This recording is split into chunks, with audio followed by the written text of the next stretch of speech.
Our bad credit? 27cash.com is one of the largest personal loan networks. They can help people with any type of credit get up to $5,000, and cash can hit our bank account as soon as tomorrow. When you need extra cash, go to 27cash.com. That's 27cash.com. 27cash.com. WNSR.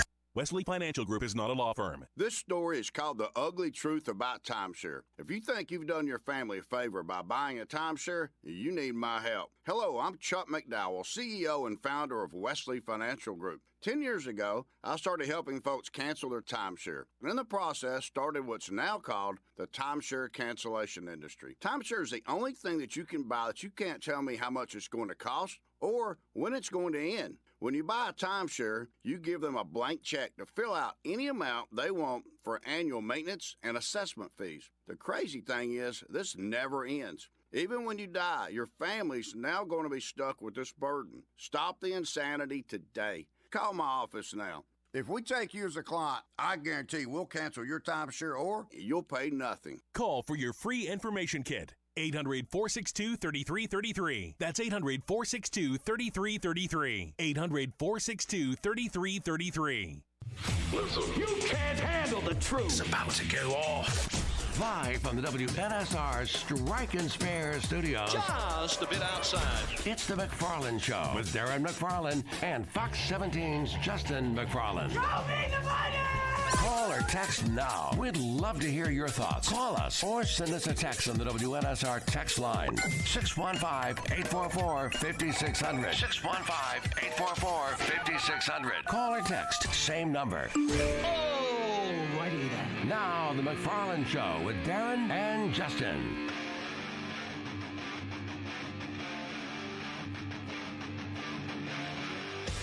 Had a good Thursday afternoon to you, and yes, it is time for the McFarland Show. Darren McFarland here in the Strike and Spare Family Fun Center studio. DJ Damon is alongside. The other half of the McFarland Show, Justin, is not in the studio with us, but is with us over in Metro Center, which is close to where TV Justin works in the mornings. It's where he's been camped out all week. Justin, how we doing? Doing fine, comfortable here in Metro Center, and hopefully we won't disturb anyone. Unlike the last time I was remote, Yes. Over in Paris, where they didn't appreciate my takes on the Pittsburgh Steelers. So maybe now we're on the same time zone. Perhaps here I will be more appreciated. Yeah, you were doing that show at 11 o'clock at night there, and so. You know, that is true. Maybe, maybe that was a little bit of justification of the banging on the walls, but at 2 in the afternoon, like if you're like, hey, knock it down in there, I'm trying to sleep, you can kind of, have a rebuttal and say, hey, it's 2 o'clock in the afternoon, relax. Well, it's a business hotel in the middle of the week, so I don't think I'm going to get that kind of reaction. I just don't. But if I do, I will, of course, comply with our good friends over here in Metro Center. So before we dive headfirst into sports the rest of the way, sure. Why don't you get everybody caught up to the latest round of weather? Because obviously coming in, I told our boss, Ted Johnson, like you might want to go home. Like it's definitely going to get crazier by the hour. So every hour. So what is the latest that you can tell us? What they're telling us here, and again, I'm not the weather guy, but based on the information that they're giving us here, is that the worst of this is going to happen after 3 o'clock. Between 3 and say 7 o'clock is when the worst of this is going to happen. That's when we're going to get the freezing rain and the sleet, and then we'll turn over into some snow before this all moves out. So the good news is all this will be over by around 7 o'clock. The bad news is between now and 7, we're going to get a steady dose of, or heavier, of exactly what we're getting now. And that is the light rain, the freezing rain on top of the stuff we've already got. And the temperatures, is not friendly. It's right on the border. It's, it's 33 32 degrees. Yep. And dropping, though. It'll drop into the 20s here before it's done. So, and that's where the real danger gets in, is later tonight, trying to drive on this stuff once it settles in and the temperature drops. But we'll be done with the precip. No more falling anything after 7 o'clock. Yeah, that was my in-car temperature. It said 32 degrees outside. So and like you said, it's just going to keep falling. So it's right there. If you're out and about, just be careful. If you don't have to be, don't. Okay. And we'll wait this out. Well, it's going to wreak havoc on us one more time. And then hopefully, it looks like starting next week, things are going to be much, much better. 50s, possibly even 60 degrees. So yes. So just keep that in mind. All right. The Titans have conducted a couple of more interviews. We told you yesterday that Mike McDonald, Ravens DC, was in the books. Antonio Pierce in the books. Mike Kafka, Giants OC, in the books. Brian Callahan, Bengals OC, in the books. The two today, Dan Quinn, Cowboys defensive coordinator, and Thomas Brown, Carolina Panthers OC. So the number is now at 6 and counting. Amy Adams Strunk and Rand Carthon said they're going to cast a wide net. It seems like a wide net is being cast because you hear a lot more names out there, and it's probably going to reach double digits, my guess, before everything concludes. The curious thing for me, Darren, with some of the names is these are names that are not being, like Dan Quinn is talking to some of everybody. So is Aaron Glenn, Ben Johnson, the Slowick coach down from Houston. Even Brian Callahan, I think, has been associated with multiple jobs. But some of these guys I haven't heard associated with any job anywhere. As a matter of fact, there's, some of these folks here, I wonder if they were going to hold on to the job that they got, let alone being promoted to a head coaching job. That's what I find very curious about their search so far. They want to cast a wide net. They certainly have done that. They're kicking the tires on some of everybody. Yeah. So you've heard a lot of other names. We talked about one yesterday that was pretty interesting. For people who did not hear yesterday, Aaron Glenn, who is the defensive coordinator for the Detroit Lions. And the one thing that they wanted to shore up and get way better at from last year to this year was stopping the run. They were horrific last year stopping the run. They couldn't stop the three of us, and that's saying a lot. This year, they did a really good job. I think they ended up being second in the league against the run, but Aaron Glenn has kind of emerged with this season that the Lions are having as one of those candidates. And if you didn't hear what he said at a press conference last week, this was before the game and before the victory over the Rams, this is what Aaron Glenn had to say, and you'll know why we're playing this here in Nashville. I'm flattered by the interview request. I really am. And, man, I do not want it to sound like coach speak, but I try to focus on the main thing for this team, for this organization, because this is a big deal for us. And to be able to go out there and beat this team, which is a good team, is huge. So I will be honest. I'm going to be honest with you. Man, I'm really, really focused on, like, how we're going to play defensively against this team. And then as a whole, right, as an overall team, how do we make sure we complement each other and go out there and try to win this game? Because we're in the tournament, and we all know it. It doesn't matter. You just get in the tournament. We're at where we're at. I've always learned that under Bill Parcells. Just get in the freaking tournament, and anything can happen after that. And we're in it, and we're ready to go. Will you take all those interviews? Say it again? Will you take all 4 of those? I'll take them all. I mean, yeah. The number one thing I think is important is, just the collaboration with the GM and the owner and making sure that vision, that collective vision is the same. Because once that's intact and you keep, all three of you guys are saying, old women are saying the same thing, that feeds down to the staff, then feeds down to the players. And, man, they just hear the same vision over and over again. And you talk about culture. Culture is about people. And you bring the right people in, you're going to have the right culture. In terms of the Wow. Some interesting words from Aaron Glenn. It's interesting. Collaboration. Gosh. It's like today's NFL buzzword, collaboration. Today's password is collaboration. Don't forget vision and culture. Vision. Today's password is vision. Culture is not a new one, but it does seem to be it's like everything else. It's coming back, right? Yeah. It's coming back. Culture. Yeah.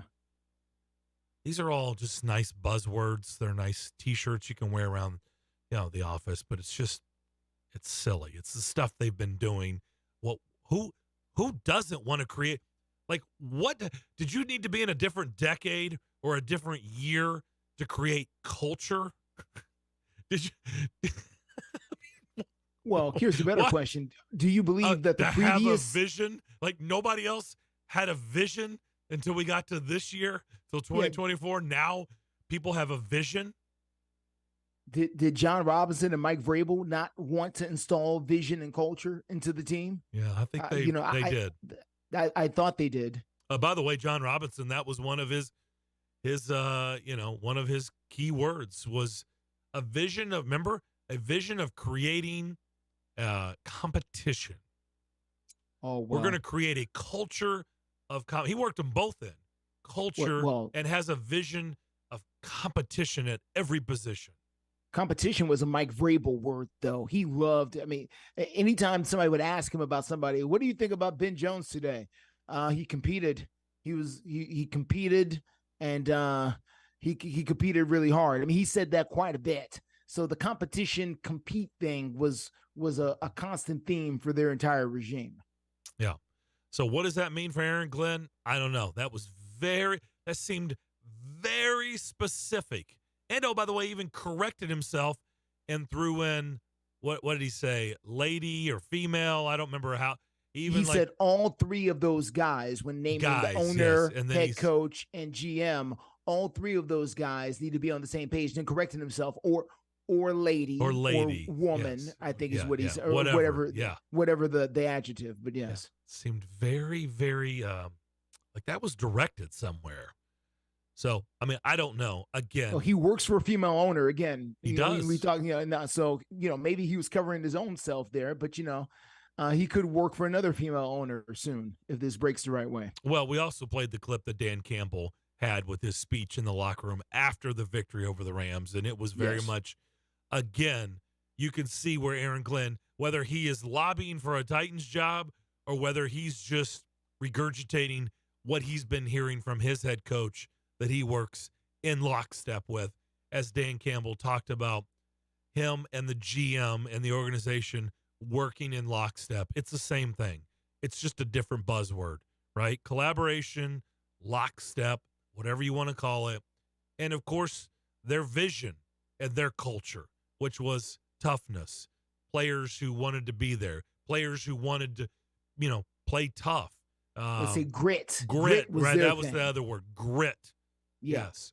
Look, they have it on T-shirts and stuff. This is not a 2023, 2024 new thing. No, it's not. This stuff has always been there.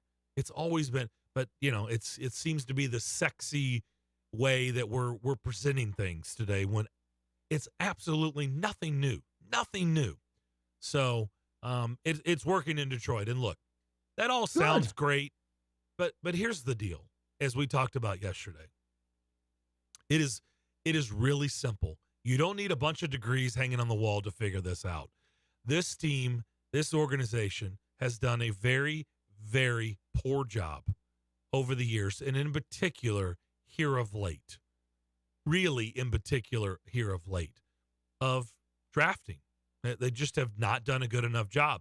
These teams that we are seeing right now in the playoffs have done an unbelievable job with the draft, right? They have had huge successes. Everybody misses. Everybody has stinkers. It's inevitable, okay? It's not a perfect science. We all know that. But you need more hits than you have misses.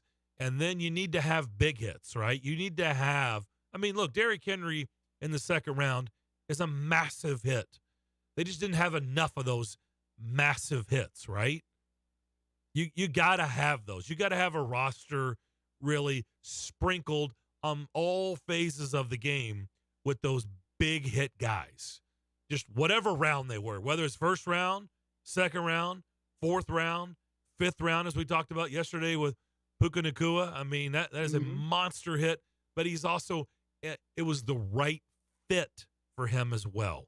Because as we talked about it, if he was here, he'd had 36 catches for 479 yards and 2 touchdowns. He'd be a project. That's what he would have been. A fifth He'd round a project. Yeah. Yeah. Because they don't trust those guys to play right away, on those levels for whatever the reason. They don't think they're ready. Maybe they are, and maybe they're not. But and think about this: the kid that he drafted from UT Martin in the 7th round, Colton, doggone it, he's escaping me. Oh, you talking about Dow? Colton Dow. Okay. That they drafted from Tennessee Tech. In the hands of the Los Angeles Rams, can he be the next, great thing? Would he be a number 2 or 3 slot receiver in the National Football League if you used him in that way? I mean, I don't know. I'm just putting it out there. This is a guy who led his conference in receptions and yards one year, and now he's playing in the NFL. And here he's buried on the depth chart. But on another team, would he be a number 2 or 3 slot receiver and produce much higher numbers? And we all wonder, well, why didn't we get this guy? At what point is it the player and good scouting? And at what point is it the organization and what they're doing with the talent that they've got? That's why. And look, I understand when people say, look, it doesn't matter what side of the ball. And I've said it. There's enough examples with each, but I would say the tendency is to go the other way. That's just the tendency. So would I be surprised if it came on the defensive side of the ball? Their head coach, their next head coach, I would. I mean, would I be floored? No, I wouldn't be floored. But it's just natural that you usually go the other way. And it's also natural for us to figure out what they have in their quarterback. And when you have Will Levis, because it's still an incomplete, okay? It is an incomplete. We don't know. We do not know what Will Levis is. There's a lot to like. And there's a lot that we're still scratching our head and going, not sure yet. Not sure. We don't know. We haven't seen him for a full season, and we don't know. I just think with the way the league is set up today and what these guys are doing on the offensive side of the ball, and if you do hire somebody on the defensive side of the ball, they better be really good at who they hire as their OC, right? You better get that cat. You're going to let him work his magic, right? And do his thing, which is what it looks like is going on in Houston, right? D'Amico Ryans, make no mistake about it. He is a defensive guy. And he has hired this young whippersnapper in Bobby Slug. And their offense was a huge success this year. And how much of it is him? I don't know. How much of it is C.J. Stroud? I suspect a lot. But there's also a bunch of guys that we were not talking about, and Nico Collins and these other guys that were running down the field, wreaking havoc on defenses that nobody was talking about. And I suspect the young OC has a lot to do with that as well. Clearly, they were doing things to create opportunities for these guys to turn into weapons when we weren't talking about them at all. And so I just think with the creativity, with offense, the unknown of Will Levis, I suspect while Aaron Glenn will probably say all the right things if he interviews here, that they're probably still going to go on the offensive side of the ball. I've said that from jump. I'm not going to change. It doesn't mean that I'm going to be right. It depends on how much Amy Adams loves the song that Aaron Glenn is singing, or whoever else comes in here. If they've been studying the playbook here and they understand what it is that the Titans want, if they come in here and offer them that, I wonder if they're going to look at this and go, well, he hasn't developed a quarterback before. Therefore I'm not sure if that's the kind of move we want to make. And ultimately, Darren, I think Amy Adams is going to make this decision. I just wonder who's number 2. I wonder who's the last person to leave the room before she makes this call? And how many different people are involved? I know it's going to be Rand Carthen and Amy Adams, but how many other people have influence over this decision? And I wonder what the percentage and breakdown is. And that's the part that I don't know, and you don't know, and a lot of people don't know. Yep, no doubt about it. Derrick Henry made an appearance on Bussin' with the Boys. Mm-hmm. Okay, Taylor Lewan, Will Compton had some interesting comments on many fronts. We'll hear those and discuss them. Also, we're wide open this first hour if you want to get involved in the show as well. 615-844-5600. More of the McFarland Show on this Thursday afternoon next. You enjoy the thrill of gambling, but what happens when it becomes a problem? Whether you want to cut back or quit gambling altogether, the Gambling Clinic has been helping people change their gambling for over 2 decades. We're here to help, not to judge. The Gambling Clinic is a Tennessee-based clinic offering in-person and telehealth support to help people win back their life. Visit us at thegamblingclinic.com. This project is funded by the Tennessee Department of Mental Health and Substance Abuse Services. Gas, groceries, utilities, you name it, the price of everything is going up. And if you're stuck in a bad timeshare with rising maintenance fees, the financial burden can be crushing. It is time to get your finances in order and get the real facts about that timeshare that you are stuck in and your options to get rid of it. Chuck McDowell, founder of Wesley Financial Group, has been helping families out of horrible timeshares for over 10 years and has put together a complete timeshare exit information kit that he will send you absolutely free. To date, over 30,000 families have trusted Wesley Financial Group to help them out of financial hardship by getting them out of bad timeshares. Get the facts about how the timeshare industry works and your options for cancellation. Simply call Wesley now for your free timeshare exit kit and see how you can become timeshare free. Call 800-462-3333. That's 800-462-3333. Once again, 800-462-3333. Your brain is an amazing thing, but as you get older, it naturally begins to change, causing a lack of sharpness or even trouble with recall. Thankfully, the breakthrough in Prevagen helps your brain and actually improves memory. The secret is an ingredient originally discovered in jellyfish.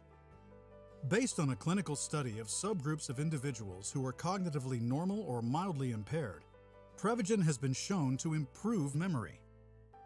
A Pharmacy Times National Survey of Pharmacists rated Prevagen the #1 pharmacist-recommended memory support brand for the 5th year in a row. You can find it in the vitamin aisle in stores everywhere without a prescription. Help your memory. Try Prevagen today. Prevagen. Healthier brain, better life. This product is not intended to diagnose, treat, cure, or prevent any disease. And now, JB Roofing is reminding motorists to slow down on our roadways, keep an eye out for kids at play, and never text and drive.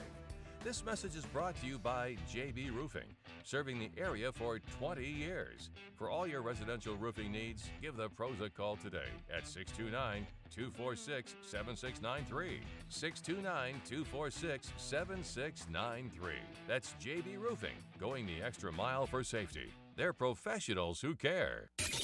Hey, it's John Burton from News Channel 5 and the Greg Pogue and John Burton Show. And I'm former All-Pro linebacker for the Tennessee Titans, also known as Mr. Monday Night, Keith Bullock. And I'm Patton Cook. We're inviting you to join us every Saturday morning from 10 to 11 for What's Good with KB and JB, the podcast show. All live on Nashville Sports Radio and all streaming platforms. We talk Titans, we talk SEC football, we talk NBA, we talk everything, and we also get a little petty from time to time. Make sure you join us.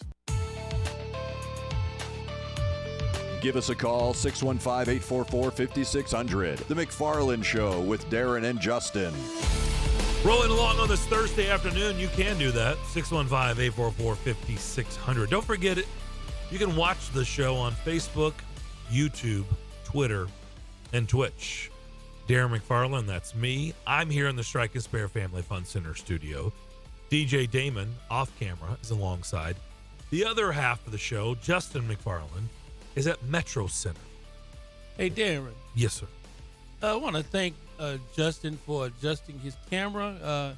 As a TV man, I was hoping he would know to get better background shot. And the sink and everything. Thank you, Justin. Well, I'm here to serve you, It was hurting DJ my Damon. eyes. So you know.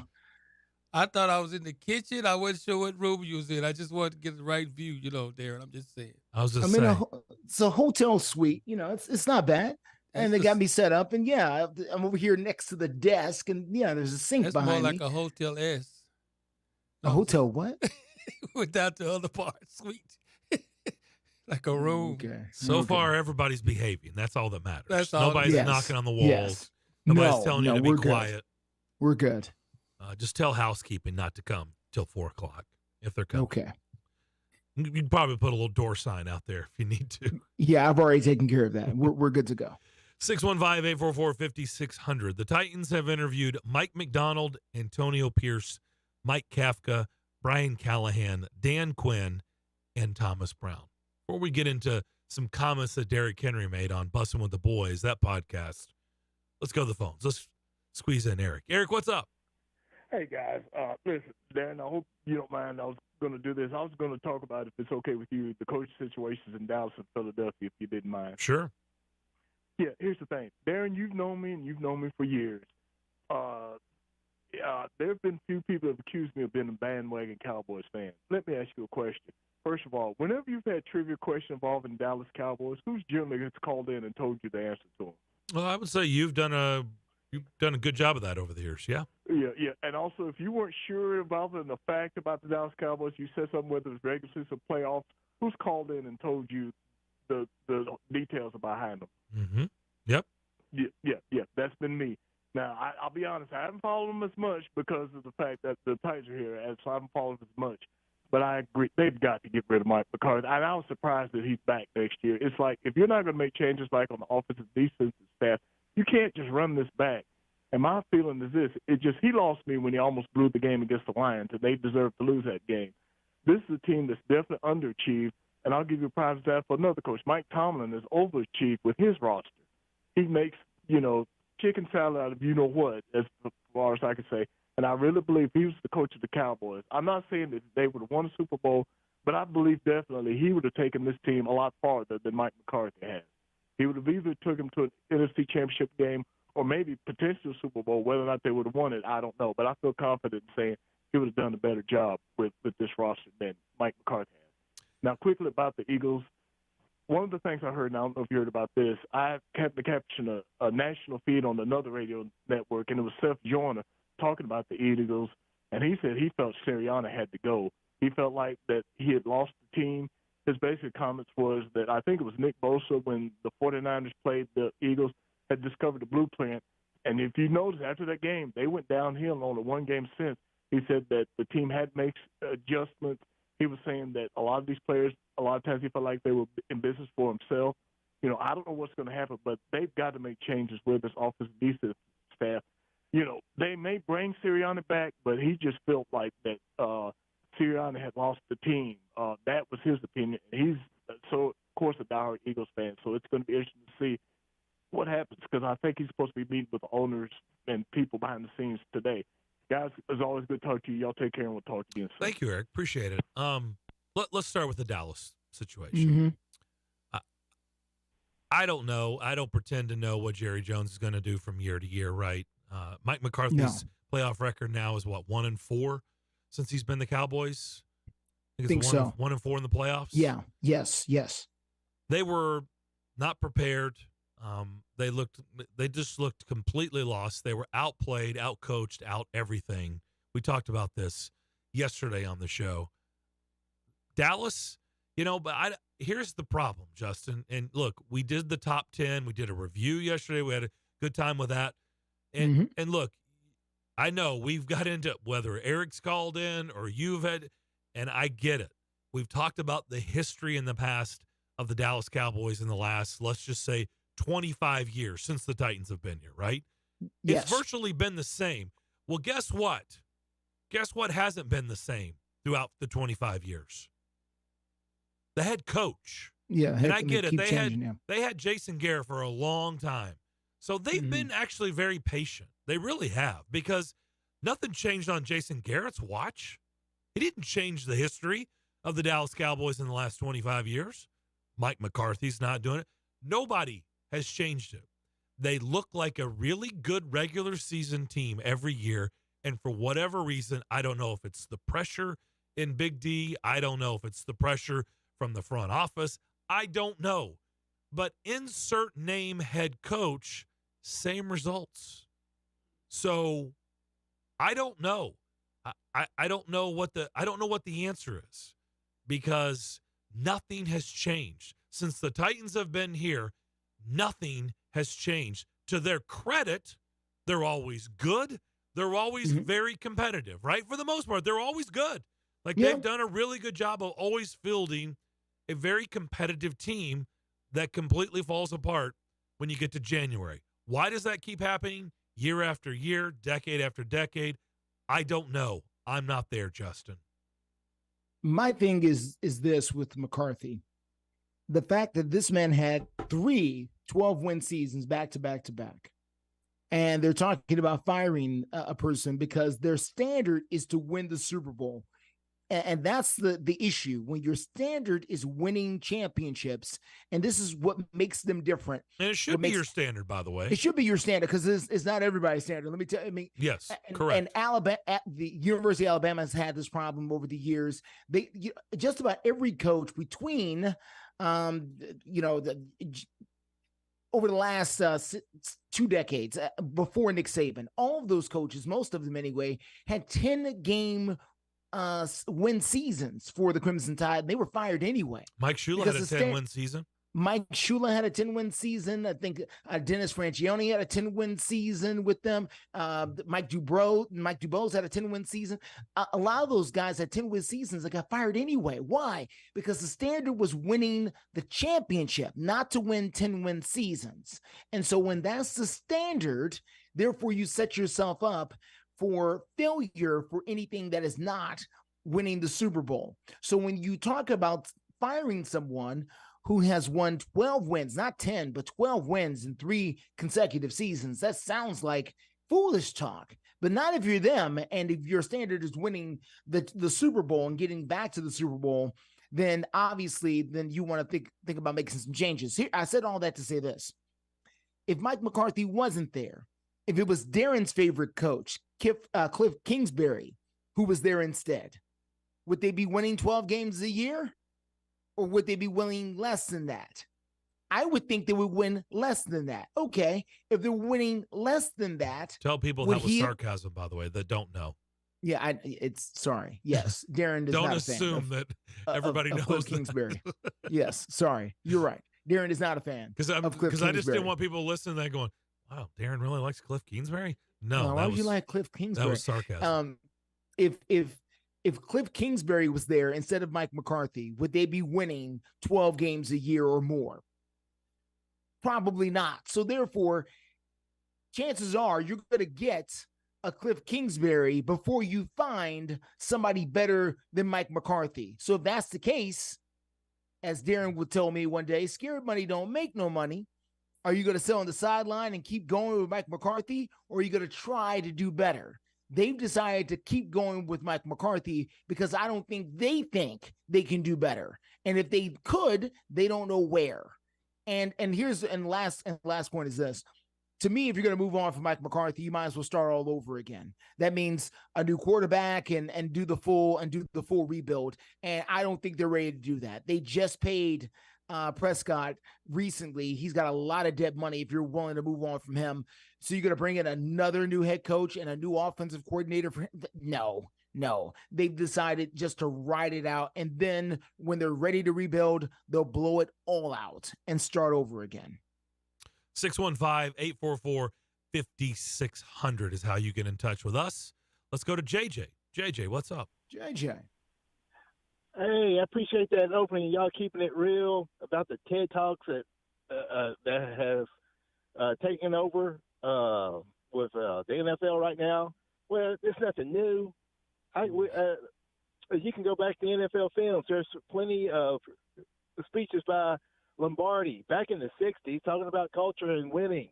I mean, he's got a post of what it takes to be number one, which I saw in the gym back in junior high. I mean, there's nothing new. Bill Walsh, said same thing. Bill Jackson said same thing. There's nothing new here. Okay, so I just think it's funny how much people want to keep talking about it. And it's like, folks, this is not reinventing the wheel. This is stuff that's been for decades and decades and decades. This is how they've been operating. This is not anything new. Yes, and I'm so glad y'all just kept it real by calling it out. There's nothing new being said here. Again, like the example I gave you. Also, I pulled off on the side of the road laughing when y'all said about the new Rams receiver and what he would do here. I almost had a wreck. Guys, that is exactly right. We would not know him. The best example y'all got is that Colton Dow. They rubbed it in our faces by taking him in the 7th round and did absolutely nothing with him other than put him on special teams. Okay? And I'm like, if he's so fast, okay, all he knows is a couple of routes, put him out there. You know, the rest of the league probably doesn't know about him, but one thing's for certain, he's at least going to get one-on-one coverage. Maybe he catches the football. Put him out there, let's see what he can do.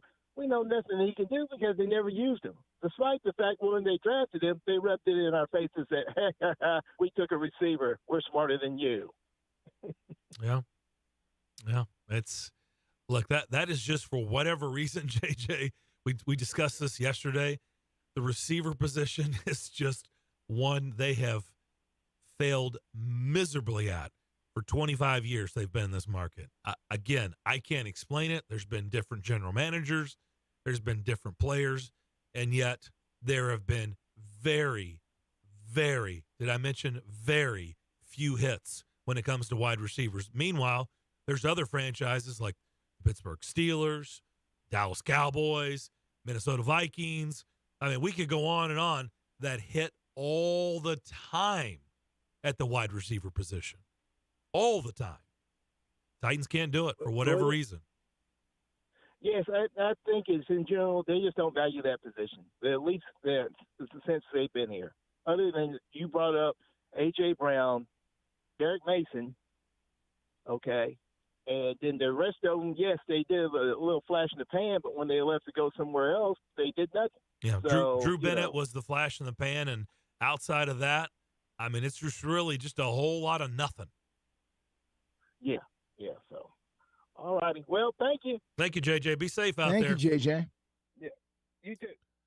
Yep. Just remember the weather today. It's gonna get really crazy with the freezing rain and some more snow. So we'll see what all happens here the rest of the day. I just, when it comes to the other part, the Philadelphia part, Eric brought up Philadelphia. I don't know what they're doing.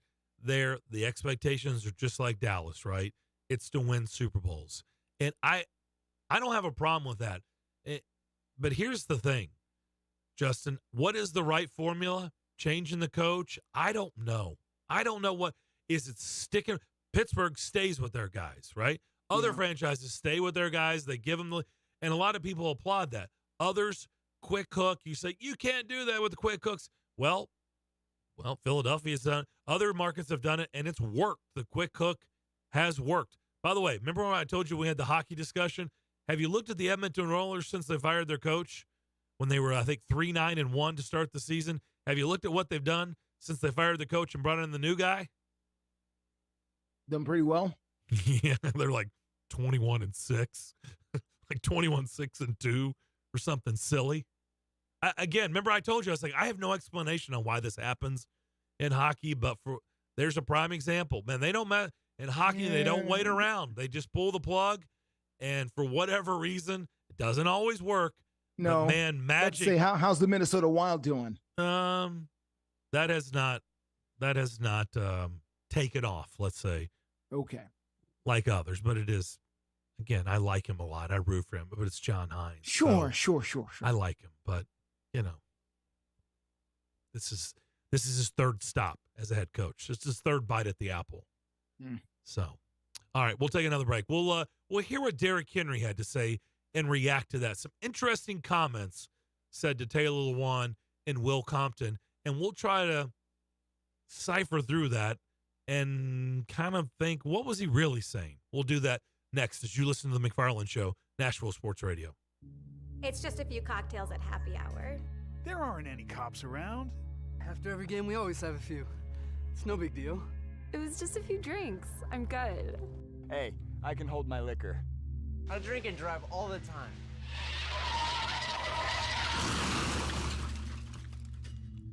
If you put away some drinks, put away your keys. Fans don't let fans drive drunk. Brought to you by the Tennessee Highway Safety Office. In Tennessee, 967,430 people struggle with hunger, and 295,570 of them are children.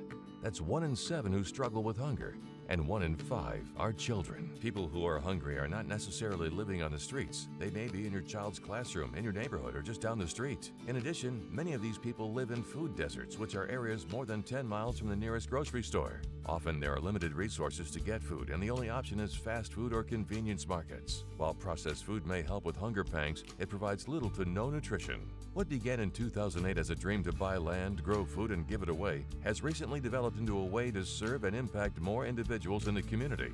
God has blessed our mission to be a healthy food source to those in need so much, By Faith Farm had to create a nonprofit to continue meeting the need in the community on a larger scale. Visit ByFaithFarm.com to get involved. That's ByFaithFarm.com.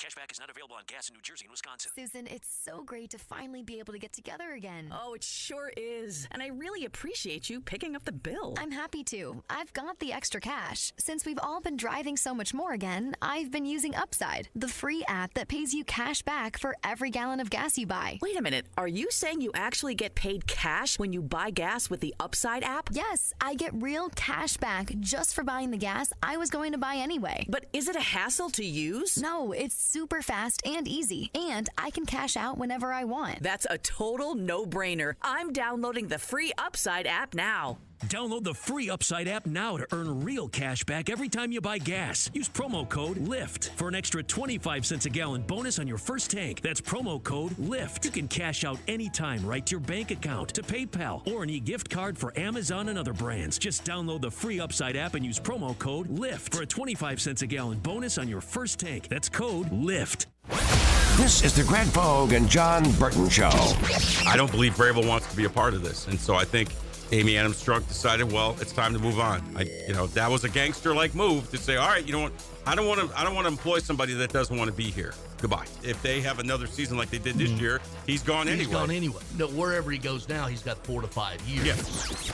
Greg Vogue and News Channel 5's John Burton, WNSR, Nashville Sports Radio. 5-state forecast. Your exclusive National Sports Radio, WNSR Sky Scan forecast. A winter weather advisory goes into effect at noon. Today's going to be mostly cloudy, wintry mix of snow, sleet, and freezing rain developing this afternoon. High temperature 34. Rain and freezing rain this evening, mostly cloudy overnight, low 22. Utilizing the resources of the WeatherBug Network on National Sports Radio, I'm WNSR's meteorologist, Jim Rinaldi. Sports Radio, WNSR. Give us a call, 615-844-5600. The McFarland Show with Darren and Justin. TSU Tigers basketball tonight, 7:30 tip.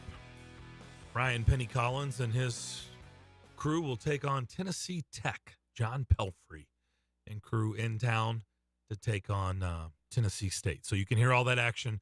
Tip at 7:30 right here on Nashville Sports Radio. Back here on the McFarland Show, Darren and Justin here with you, DJ Damon alongside. We are live in the Strikers Bear Family Fun Center studio. Don't forget, you can watch the show, Facebook, YouTube, Twitter, and Twitch. If you go to our YouTube page and in the search, type in WNSR Live, all one word. You can also talk to us on there as well. You can leave comments, and we can chat back and forth. All right.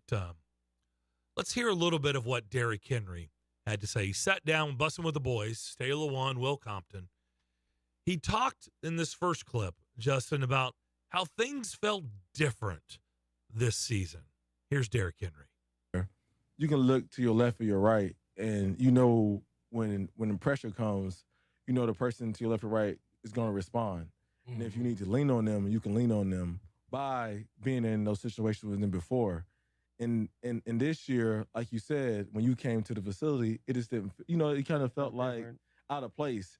And whenever I came back for OTAs earlier last year, I was talking to KB. We both kind of felt the same way. It was like it just felt different. When we used to come back, it was kind of like that home feeling. Like we was the old line was all together. Everybody knew everybody, and everybody was like we was all family.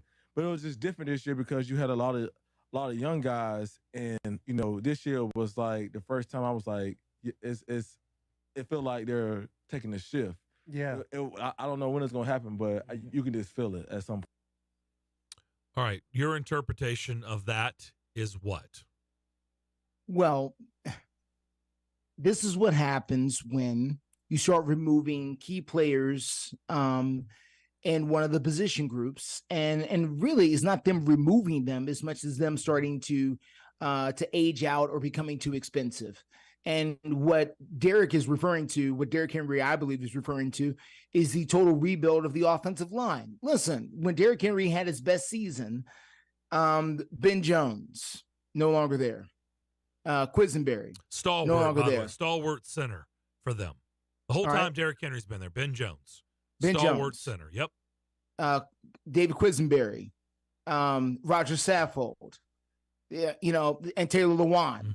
Mm-hmm. These were guys who had spent multiple years here, and he says, you can look to your left or your right, you can lean on them and know that they were here because they've been through the wars together and all of that. They sweated it out at training camp together. Jack Conklin. And Conklin, yeah, and now they're not here. And now you look around the facility and you don't know who these guys are now. And it started to feel different. Well, okay. My thing is this. You know that the football team doesn't stay the same. You do know that there is high turnover in the National Football League. You do know that players diminish in skill and at times get more expensive. The roster is going to change. It is very hard to keep core people together. Jason Kelce just retired. You don't think the locker room is going to feel a little different next year in Philadelphia without Jason Kelce? People were talking about the fact that things are different this year. Who left over the past couple of years? Who was the tight end that went to Arizona? Ernst, who was there in Philadelphia for years and a big presence. Zach Ertz.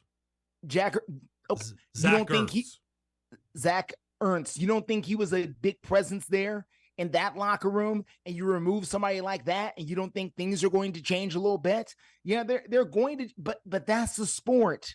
You cannot keep the same group together forever. And that's why you have to try to build a culture that transcends people leaving, because people are going to leave. Okay, so you just led right into my answer, my interpretation. I agree with everything you just said. Derrick Henry knows everything you just said. I hope so. Derrick Henry's lived it. He knows it. So what is the interpretation? This is what and Derrick Henry, class guy, says all the right things. He's everything you want in a franchise player. True? Yes, I would agree. You know what that interpretation was? He just didn't wake up and be like, man, that's weird. We got some roster changes, huh? Just felt different because there's a lot of new faces. No, that's not what he's saying. He's saying, I looked around, I was like, bro, we ain't that good.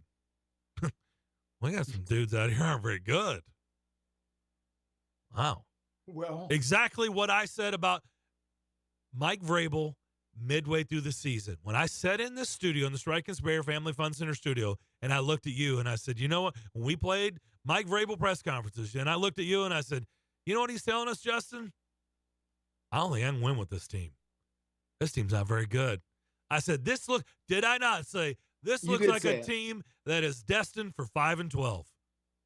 I said that midway through the season. I said, their coach knows he can't win with this team.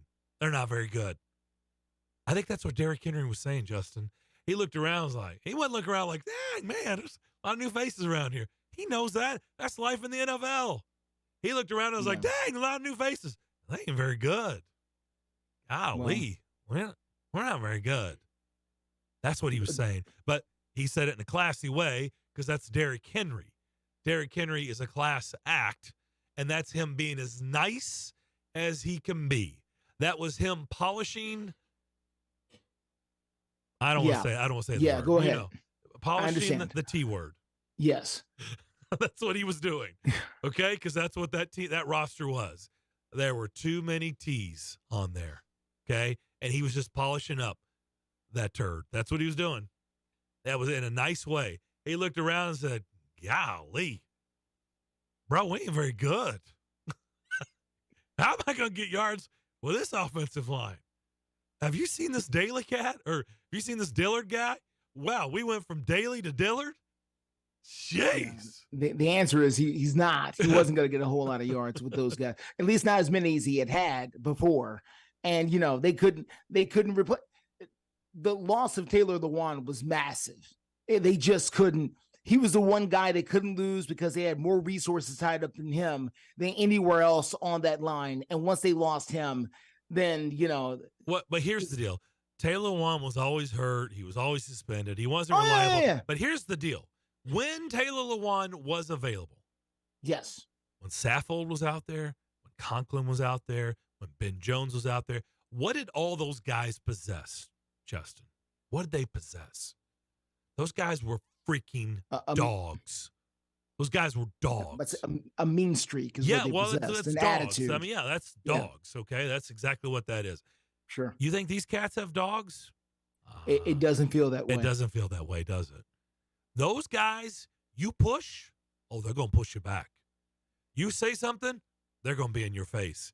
These cats, I don't think so.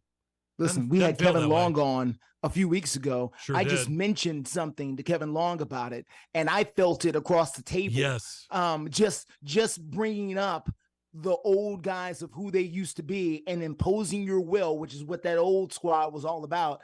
And I felt the force rise up from within them across the table, and it's been 20 years. Yep. So, yeah, I mean, I felt get the it. same thing.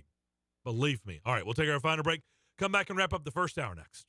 And now, the fine folks at Nick's Construction and Remodeling are on the air reminding motorists to slow down on our roads. Keep an eye out for kids at play and never text and drive. It can wait. This message courtesy of Nick's Construction and Remodeling, serving the area with quality and pride. Call Nick's Construction and Remodeling today at 931-952-9587. 931-952-9587 for all your interior and exterior construction and remodeling needs. That's Nick's Construction and Remodeling. They do it all.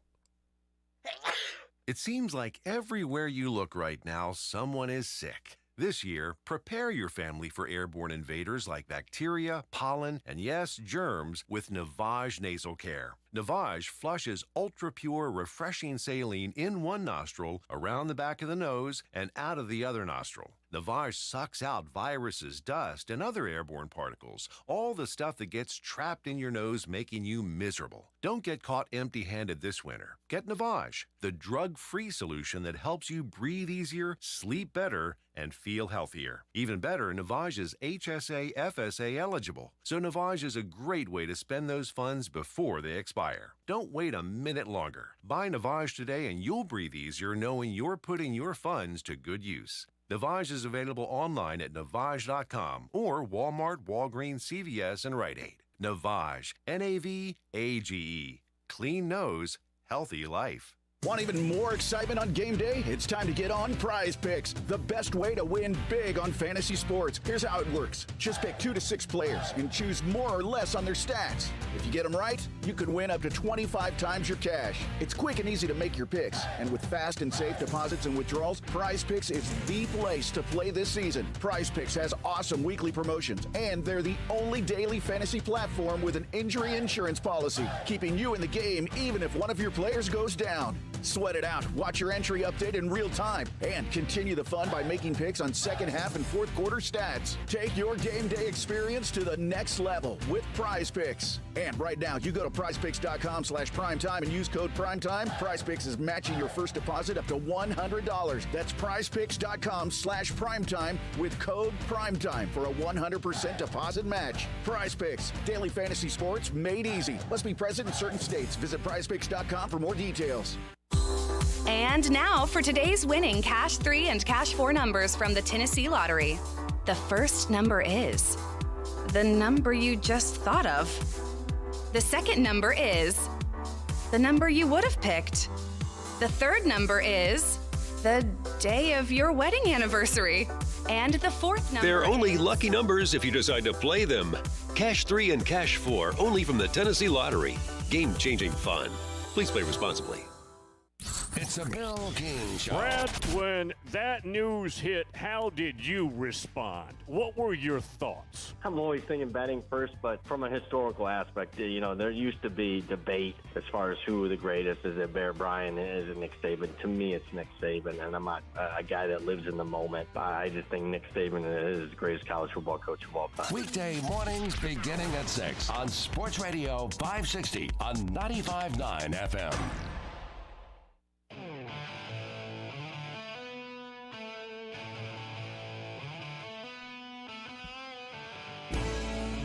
You're listening to The McFarland Show live on WNSR Nashville Sports Radio.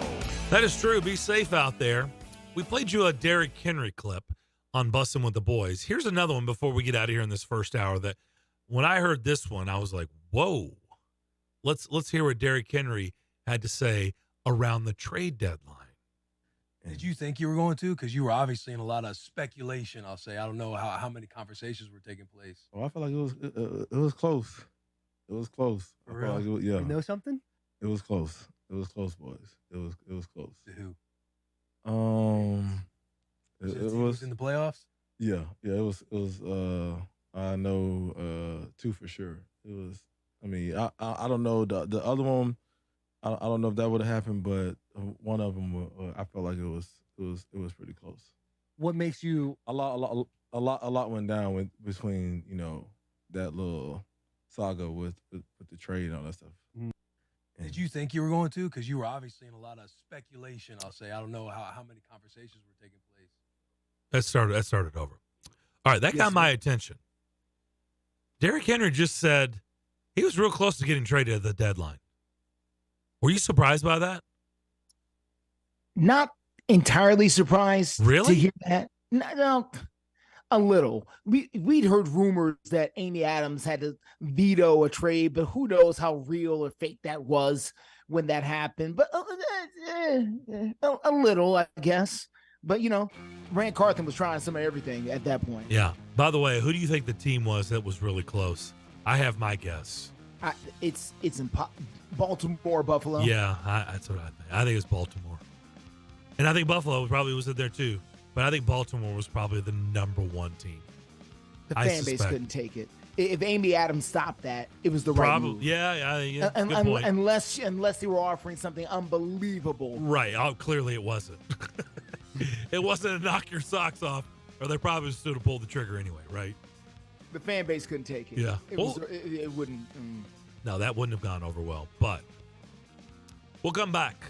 Bring in Steve Lehman, News Channel 5. We'll catch up with him every week. We'll get his thoughts on some things we've talked about and more. We'll do that next as you listen to The McFarland Show, Nashville Sports Radio.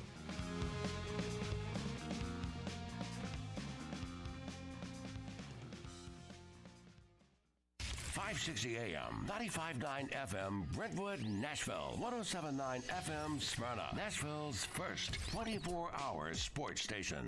WNSR, Nashville Sports Radio. ABC News, I'm Michelle Franzen. Rising tensions in the Middle East and beyond. The U.S. carried out another round of airstrikes against Houthi militants in Yemen due to an imminent threat on ships in the Red Sea, and Iran's military launching strikes on Pakistan and reportedly Pakistan retaliating. National Security Council spokesperson John Kirby says the U.S. is monitoring reports that Pakistan carried out a strike in Iran. We're monitoring this very, very closely. We don't want to see an escalation clearly in South Asia, South and Central Asia, and we're in touch with our Pakistani counterparts. This afternoon, the Senate passed the stopgap measure to avert a government shutdown tomorrow, but the House still has to take up a vote later today, and the president still has to sign the measure if it passes. In Texas, a federal probe into the actions of law enforcement responding to the 2022 Uvalde school shooting finds critical failures from leadership and tactics to training. This is ABC News. Give the star in your life the brightest gift in the world. Name a star after them. This is Rocky Moselle with International Star Registry. For $59 and a call to 800-282-3333 or visit starregistry.com, you can name a star for birthdays, weddings, or even memorials. Over 45 years, we have named millions of stars for celebrities and individuals from around the world. The star you name will be recorded in book form in the U.S. Copyright Office. Visit starregistry.com or call 800-282-3333.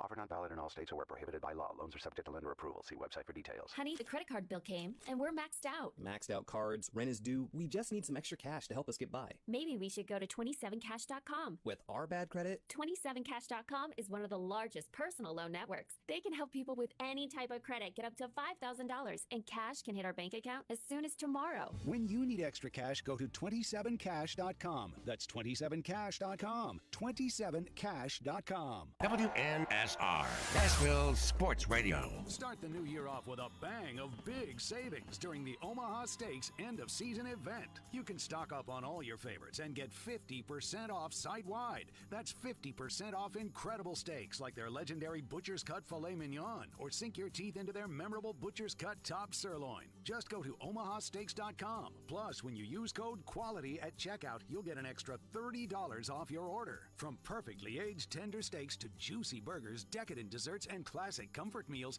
every bite is guaranteed perfect. For a limited time, get 50% off site-wide. Plus, save an extra $30 when you use promo code QUALITY at checkout. Start the new year off right and warm up your winter with tender steaks and hearty home-cooked favorites from Omaha Steaks. All 50% off with their end-of-season event. Make sure to enter the promo code QUALITY at checkout to get that extra $30 off your order. Minimum purchase may apply.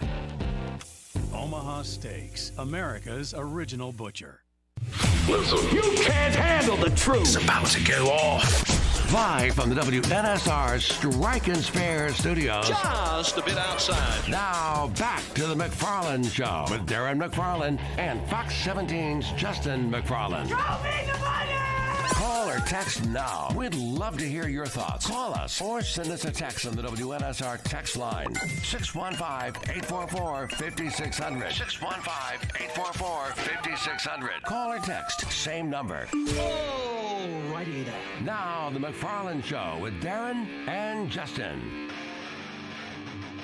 Second hour on this Thursday afternoon. Darren McFarland here in the Strike and Spare Family Fun Center studio. DJ Damon is alongside. The other half of the show, TV Justin, is cooped up in Metro Center.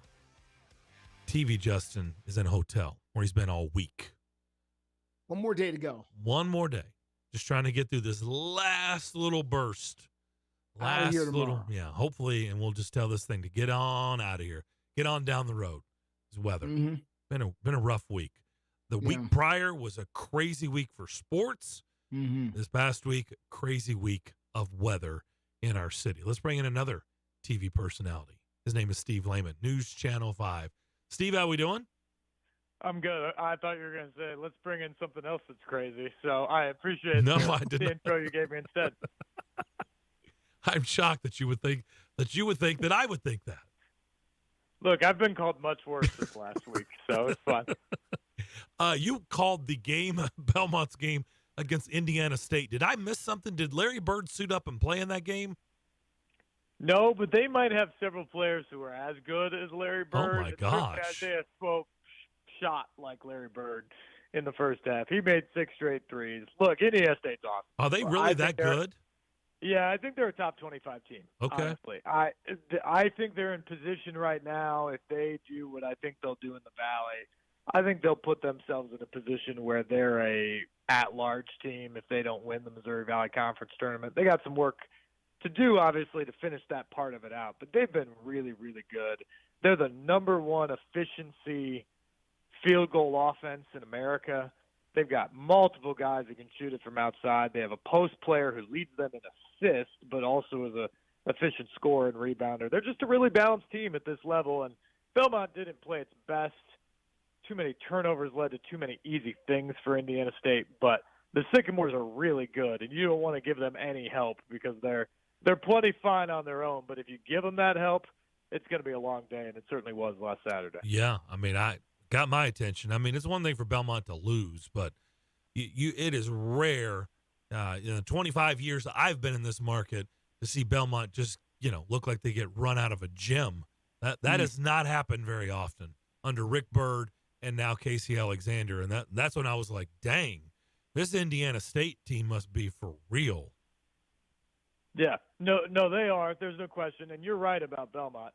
The Bruins are struggling at the moment in the Jacoby Gillespie, who, in my opinion, is a first-team caliber all-conference guard in this league. He's out right now, and he's going to be out for a few more games at least. He's missed the last 4. They've only gone 2-2 in that time, and the game before that is when he got hurt, and it was like 3 minutes into the game, and they lost that. So essentially, they're 2-3 without a fully functioning Gillespie. He's an elite point guard. He sets the table for their defense.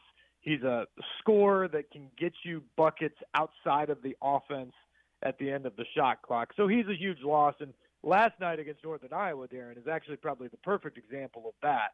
When they had Gillespie healthy in Cedar Falls back in November to start conference play, they ran Northern Iowa out of the gym because they took away Northern Iowa's first and second options offensively because Gillespie was all over it, and then everybody else did their job away from him.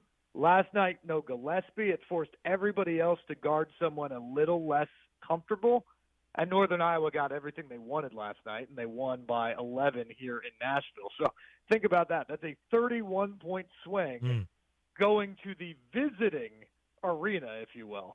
And so that's a big deal. Belmont's going to have to figure out how to stem the tide right now without Gillespie and hope he gets back and you can pull everything together and really get the momentum going right for March, which is the only thing really that matters for them at this point. Mike McDonald, Antonio Pierce, Mike Kafka, Brian Callahan, Dan Quinn, Thomas Brown. Those are the names that the Titans have passed along that they have completed their interview process with. Dan Quinn has been a former head coach, so we've seen him with the head coach hat on. We saw Antonio Pierce for half of a season with the Raiders. Other than that, Steve, all we can do is all just look at their bios, see where they've come from, where they've been, a little bit of their background. And that's really all we know, right? We don't know really who's the best candidate, and there's more to be interviewed. They said they were going to cast a wide net. It'll probably be in the double digits before it's all said and done.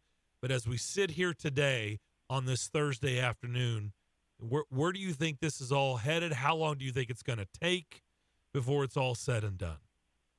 Well, I'm pretty confident you, me, and Justin are going to get a chance to talk to them about this job before it's all over. That is how wide of a net they're going. My belief is they should look for the offensive guy. If you're going to move on from Mike Vrabel and say that, honestly, guys, the best candidate on the open market right now, maybe other than Bill Belichick, is Mike Vrabel, and the Titans just fired him. So they're deciding to move from him. They're going in a different direction, obviously. And if that's the case, it seems like you got to go in the offensive direction and find somebody who's innovative and adaptive, as they've said. Those are kind of their key words of the few things they did tell us about the direction they want to go. And you got to try and build and maximize the talents of Will Levis if you believe he's your future franchise quarterback. Dan Quinn's interesting to me because I think he's truly a leader of men. I think he's a good leader. He's an interesting candidate to me. Antonio Pierce is a very interesting candidate to me because I think he did a great job in Vegas. I also think he's likely to be the full-time Vegas coach. So when you get past that, I go back to I think you're looking at somebody who's going to be innovative on the offensive side that you hope takes Will Levis and this offense to the next level. And when I think about that, I think it's probably Brian Callahan. I'm really interested in Bobby Slowick. I think that interview's coming whenever the Texans are done with the playoffs. I hear a lot of people talking about Ben Johnson. I love what he's done in Detroit. But honestly, I don't think the Titans probably rate on his list at the moment. Number one, the way they've handled the last year and a half, I don't think probably attracts the best candidates out there. And so if you have multiple options, I don't think Tennessee would be your number one choice. But number two, I just think that they're looking at it, and he's a guy that's going to move into other situations. And so you've got Callahan, who I really like, by the way. I love what he's done. And then you've got Slowick, who I think is an interesting candidate because not only has he done really good things this year with C.J. Stroud, but you get the double whammy effect there of not just getting a guy that's a good offensive mind that if you're hiring him you think can be a great head coach, but you're also damaging one of your chief rivals within the division and taking him away from Stroud after one season and everything that he's been able to accomplish there. So to me, those are the two guys that I'm most looking at right now without any further information. What do you think? Look, we just saw the Texans with the quick turnaround. I mean, look at this year. We've got the Texans in the second round of the playoffs. We have the Lions in the second round of the playoffs. We had the Browns go to the playoffs. The Rams won the Super Bowl, off year, right back at it in the playoffs. Yes, they lost in a tight one against Detroit, back in the playoffs. We know the NFL, you can make the quick turnaround. This team has missed the playoffs 2 years in a row. And even with a really good hire, this thing just doesn't feel like it's going to get flipped quick. Do you disagree with that? Do you think it can be flipped quick? I know they have a lot of money to spend and start hitting on draft picks for a change, but do you really think they're that close if everything fell right? Well, Darren, let me flip this back to you. Do you think it's unlikely to be flipped quick because the situation is that dire, or do you not trust the people in charge of flipping it? Well, we've spent a lot of time here recently talking about just way too many misses in the draft, right? In free agent, even the free agent signings, just they are not hitting home runs. They are not. The teams that are in the playoffs, look at their track record. They're hitting, right? And I understand everybody misses, but the Titans are missing way too much. So I guess there is a level of, how do you trust an organization that hasn't done a great job, especially here in the, let's say, last handful of years of signing free agents and drafting good players? They just haven't. Not good enough. And it's hard to evaluate the current regime, right? Because a lot of those misses in the draft came when John Robinson was the general manager. So it's hard to assign any of that to Rand Carthon. But also when you look at last year's draft class, which I think through 1 year, we need to see it play out a little bit more, but I think through 1 year, the draft class of last year was really good. But I'm still wondering a little bit here, how much of last year's draft class was Rand Carthon? Did he pull the trigger on every single one of those picks? How many of those guys were Mike Vrabel's? Was it all the collaboration that they talk about? I don't have a great feel of that. And so I don't really know who we're turning this offseason over to completely. Rand Carthon now is taking the lead on hiring the next coach for the Titans. He's going to have 8 draft picks in this draft, presumably where he really is going to run the lead. No matter who they hire, he's going to be the guy. We didn't necessarily know that that was the case last year. And he has $90 million in cap space at the top of the league to remake this roster. It's the type of situation that if you feel completely confident in your organization and the decision makers, that you can make a 1-year turnaround, the likes of which you're talking about. Remember, the Titans will have the easiest schedule within the AFC South next year. So they have a chance to totally make over their roster and play the easiest schedule in the division, and I think get themselves back to contention. But in order to do that, you have to hit on some things. And last year, the Titans tried to remake their offensive line. I think they were severely handicapped by how little money they had and their draft positions and all that last year. But they obviously did an abysmal job. I think the only guy essentially from the new look offensive line of a year ago that is guaranteed to be in the starting lineup on day one next season is Peter Skoronski. And even he, Rand Carthon, says, maybe we'll think about him at left tackle. Probably left guard, we'll see. So even he may not be at the position he was in this last year. But they do have the money, they do have the resources this offseason to make a giant leap if you trust Carthon and the organization to finally get it right. Yeah, I mean, I agree with you. Like, we don't really know who did what this past season, but I don't jump out there to praise this draft class too much because the reality is Peter Skoronski, this is my opinion, he's okay. He was okay. Doesn't mean he's not going to get better, but he was the 11th pick in the draft. That there wasn't much wow factor at all. He was like, okay, room to grow. So that's still an unknown, whether that's going to be a worthy of an 11th pick or not in the draft. Will Levis, okay. There's some things I like, some things I'm still questioning. Like, I don't know truly what he is yet. That was the second round pick. I mean, right now, the only pick that they really had that you can say, well, I don't even know if I can say that if he's the number one. I don't really know. Is Tajay Spears. Like, Tajay Spears looks to be the real deal, but we also thought Tony Pollard was the real deal, and he's not a number one in Dallas. He's not. We see this all the time. Guys that are the number two, and when they get vaulted to the one, they don't look like a one. So I suspect Spears can handle being a one, but do we really know that? Yeah, no, that's a totally fair question, and I think you bring up a good point. I will say if you combine the first year of this year's draft class compared to the 2 or 3 draft classes previous, there's no contest into what is the most productive draft class within their first season. And they all have to continue to play out. I think you feel pretty confident right now Will Levis is your future quarterback. Now, whether he is your franchise quarterback that's going to be the guy for 10 years or so, he obviously still has to prove that, and they've got to put a better roster around him to allow that to happen. But I think you feel pretty good about that pick compared to, say, Malik Willis the previous year, just a round later. I think Skoronski was a little bit better than you're saying. Remember, he had to deal with an appendectomy. He was learning a new position. The line around him was atrocious and had lots of moving parts. I feel pretty comfortable that Peter Skoronski, at least as a guard, is going to be a very good, if not potentially great, guard in the future. I'm with you on Spears. I think he's a great piece. Is he your feature back that could run 25 times a game if you need be? That remains to be seen. But I think overall it's a pretty good class. But again, how many guys here in this class were Mike Vrabel's picks versus Rand Carthon's picks?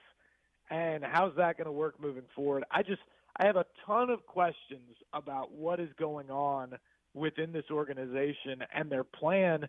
And guys, this is a weird comparison, I know, but a lot of people thought as soon as the Cowboys lost the other day that Mike McCarthy was going to get fired immediately because it was disappointing. Guess what Jerry Jones did? He did the exact opposite of what he's always accused of doing.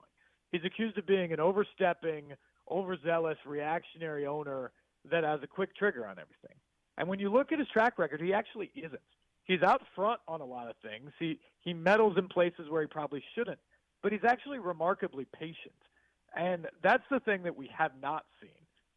John Robinson and Mike Vrabel, along with Mike Mularkey, built the Titans into a consistent winner.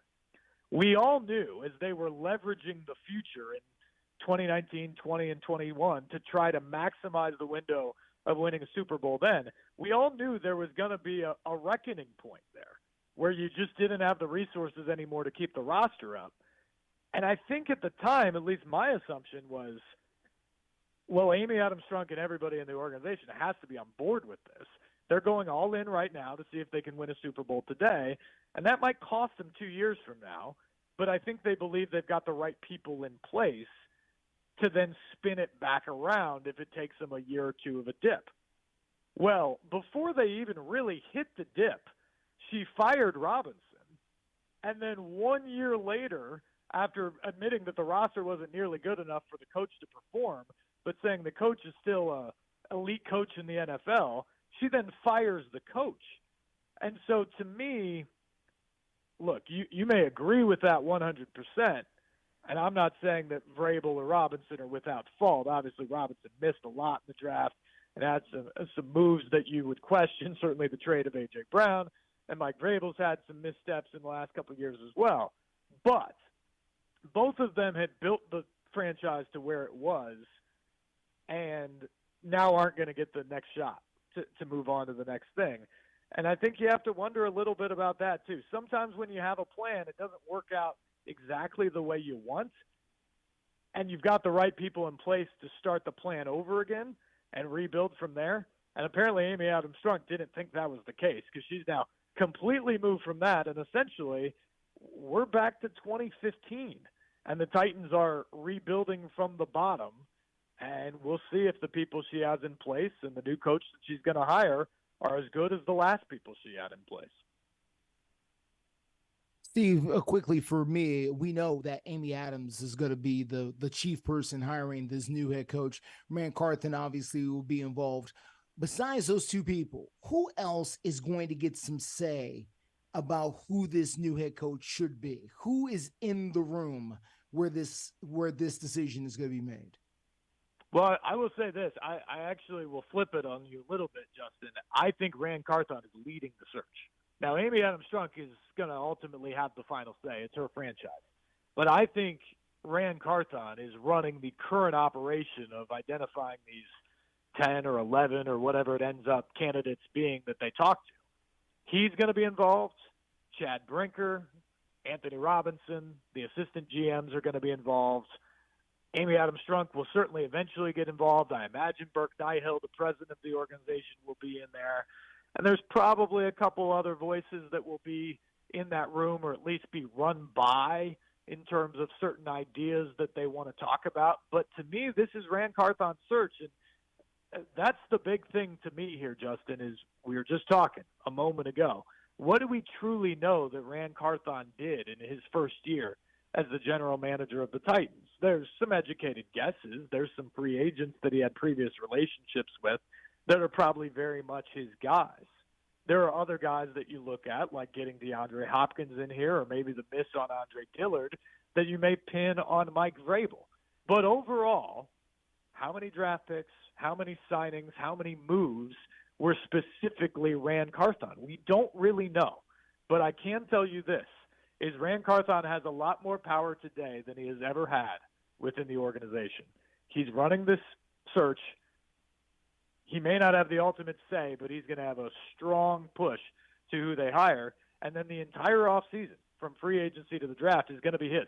So we're going to find out pretty quickly just what Rand Carthon's ability is and how much control and influence he has on the organization. It's going to be interesting. The only other question. Yeah, go ahead, Justin. The only other thing that I would have on this is that I have to wonder that the fact that if they are going to go defense, we've heard some comments from Aaron Glenn recently where he talks a lot about collaboration and a lot about vision and seems to be almost parroting a lot of the things that Amy Adams has said recently. And, listen, all these guys listen and they do their homework. But if somebody comes in and starts singing the song that Amy Adams really likes, I think it could go a long way in who gets this job. And I'm regardless of their credentials. And I'm just wondering what your perspective is on that.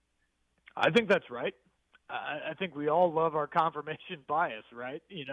If somebody comes in and says exactly what you believe or what you think, you're probably going to gravitate towards them and thinking they're a pretty bright person that aligns with what you believe and you'd like to work with them. So I think that's a fair assessment, Justin. I think the interesting thing to me as I look at this search for the Titans is when you're looking at all these guys and they're going to talk about the vision thing, what is that vision? He says it, and everybody says they have a vision. I've got a vision. You've got a vision for your show, all that sort of thing. We don't know what the Titans' vision is right now, and we tried to figure it out last week, and they declined to tell us. And maybe that's not a big deal. Maybe there's people listening to us that say, I don't really care. Just tell me who the new coach is, and I'll react from there. But to me, I think it's really informative, especially when you're moving on from the quote-unquote Robinson-Vrabel era into Carthon and whatever is next. What is the vision for the team? What do you want to be? And it doesn't have to be like a thesis statement. It can be boilerplate type of stuff. And they couldn't even come up with that last week. Or if they have it, they declined to talk about it. They don't want to, Steve. No, reason. Steve, you and I have been doing this too long, Steve, to know the difference. They don't want to, sir. It's not that they don't have it. They don't want to give it out for whatever the reason. But I refuse to believe they don't know what it is. But why in the world is that? I mean, that's my thing. That's a different conversation. Yeah, I don't know. I think the reason is they don't necessarily know who they're going to target / ultimately attract. Maybe they do love Ben Johnson. Maybe he's their number one choice, but maybe they're not totally confident, given how things have played out, that they'll get Ben Johnson at the end of the day. And so they just don't want to say too much in the fear of not actually getting the guy that they want to get.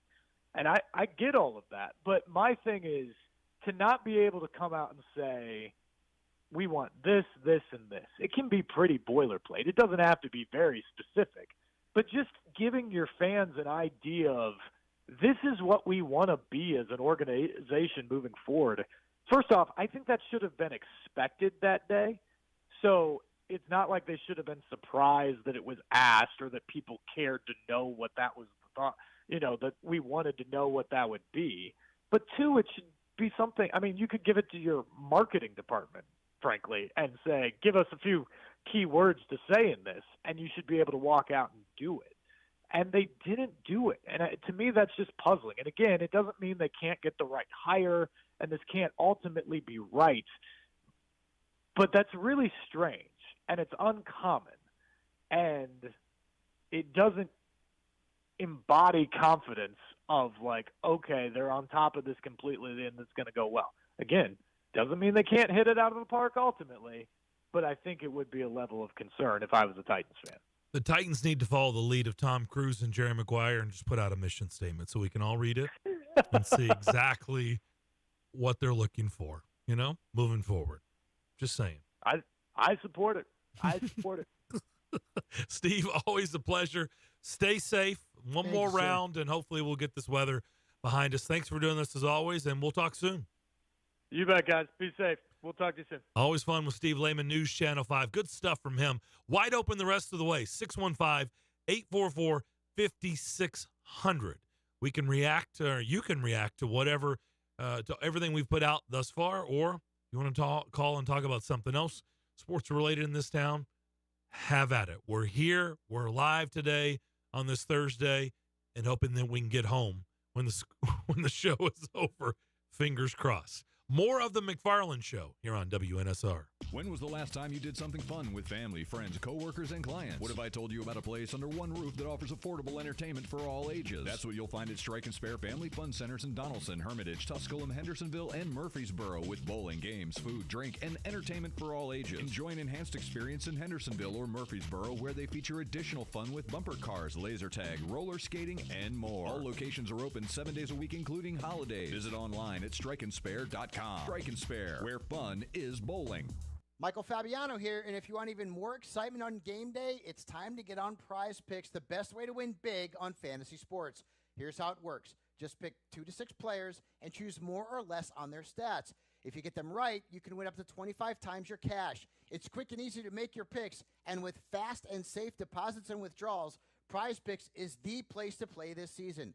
Prize Picks has awesome weekly promotions, and they're the only daily fantasy platform with an injury insurance policy, keeping you in the game even if one of your players goes down.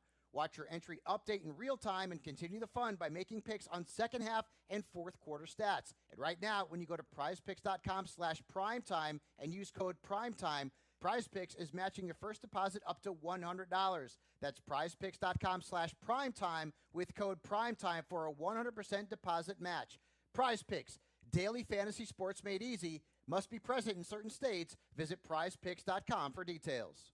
We all know that Nashville life can get hectic. In the middle of all the madness that is life, don't forget to take care of yourself. Treat yourself to Nashville's ultimate relaxation experience at Mocara Spa at the Omni Nashville Hotel. With services for men and women, Mocara Spa at the Omni Nashville Hotel is your one-stop shop for full-body treatment. Begin your experience in the exquisite relaxation room, then enjoy a full-body treatment or even a couple's massage before finishing in the salon. Located on the 4th floor of the Omni Nashville Hotel, Mocara Spa is Nashville's highest quality self-care oasis. To book your experience or gain information on packages, call Mocara Spa today at 615-761-3600. Again, 615-761-3600. Or log on to theomnihotel.com. And with every booking, you'll have free valet parking and rooftop pool access to enjoy the Music City skyline.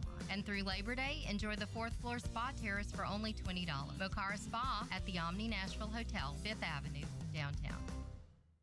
And now, the fine folks at The Fence Man are on the air reminding motorists to slow down on our roads, keep an eye out for kids at play, and never text and drive. It can wait. This message is courtesy of The Fence Man, your local fence builder for over 35 years. Call Johnny today for all your fencing needs at 615-498-0492. 615-498-0492. The Fence Man, the professionals who care.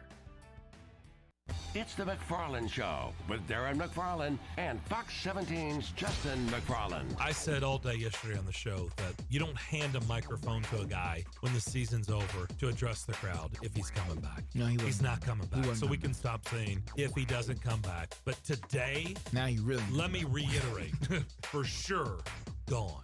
Look forward to the ceremony. Can put that to bed. The McFarland Show with Darren and Justin on Nashville Sports Radio WNSR. You're listening to The McFarland Show live on WNSR Nashville Sports Radio. It's true. Rolling along on this Thursday afternoon. Everybody be safe out there. Darren McFarland here in the Strikers Bear Family Fun Center studio. TV Justin is in Metro Center, cooped up in a hotel where he's been all week, remaining safe. And now we'd like to hear from you. DJ Damon is alongside. He's going to be here tonight, making sure that you can hear the TSU basketball game. Greg Pogue will be on the call. They'll tip tonight as they host Tennessee Tech, that game at 7:30. So you can hear that right here on Nashville Sports Radio. 615-844-5600. We've got loaded lines. Let's get to them. Let's go to Nate. Nate, what's up? What's up, guys? Damon, you got a cot or a mattress or an air mattress or something just in case for tonight?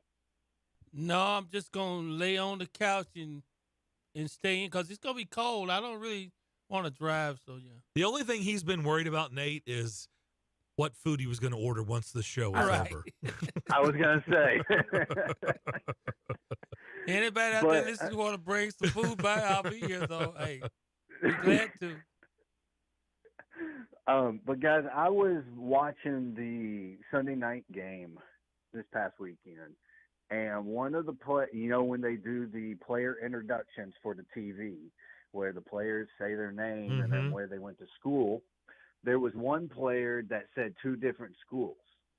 And it popped into my mind. I'm like, oh my God, they're going to have to run like 2 or 3 plays while they're doing these introductions if they continue to do them in the future. If, every player transfers 2 or 3 times within their collegiate career, because usually they just use it in between plays or coming back from a commercial. But they're going to need more time for that. Or they're just going to have to limit them and tell these players moving forward, hey, we get it. You transferred 4 times. Just pick one school. Because some of them do their high school. Yeah, but the ones that did the high school, are those the ones that are kind of fading out from where they didn't go to college? They just I don't know. From high school? No, I would love to know the background, the story on why some guys choose to do high school instead of their college. I'd love to know that, because sometimes you would think, oh, well, he just went to Delaware State, so he wanted to use. But no, I mean, sometimes it's cats that went to the SEC or Big Ten, and they still say they're high school. So I don't know. I'd love to know, why players choose a certain thing. By the way, to your point, did you see this story today, Nate? There's a kid, the tight end for Miami, Florida, the Hurricanes. I was going to bring this up. He's been granted his 9th year of eligibility. 9th year. Yeah, he definitely can't list.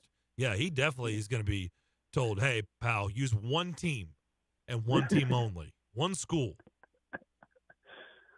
But, guys, it seems like Alabama's fall off the cliff after Saban has been retired, has dipped into the whole athletic program because of the Nate Oates thing that happened the other day. Mm-hmm. Yeah, I was watching that game. He got a look. That game was chippy. And that Missouri coach, I can't think of his name off the top of my head. He's a really good coach. He's really calm. cool and collected during games. He was even he was losing his cool in that game. He had enough of the refs. He had enough of Nate Oates. I think he'd had enough of the atmosphere in Tuscaloosa. Yeah, it was a really chippy game. And on my way out, guys, I'm going to recommend something for the dead period of sports. And I know we're a long ways away from it, but Welcome to Wrexham is a really good show. It's on Disney Plus. It might be on Hulu. If you don't have Disney Plus, I'm not 100% sure, but it's about the team in Wales where Rob McElhenney and Ryan Reynolds bought the team. And what is the name of it again? Welcome to Wrexham. WREXHAM. Okay. It's about the soccer club, right? Yep. Okay. Yep. It's a good series. I've started. I'm only about 6 or 7 episodes in, and I'm itching to watch more. Okay. Well, I'll see if we can check it out, especially if we're all going to be cooped up with this latest round of storms. So thank you, Nate. Yeah. Y'all have a good one, guys. All right, you too. You Appreciate too, it. Nate.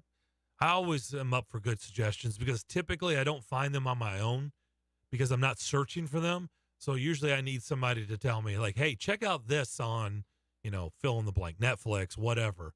And then, that's a lot of times where I do watch these shows and I'm like, yeah, good suggestion. That was good. I wouldn't have, because I just typically don't do that. I don't go looking for things on Netflix or whatever. But if I'm told like, hey, you should check this out and it interests me, then I will. I'll go find or document. I love documentaries.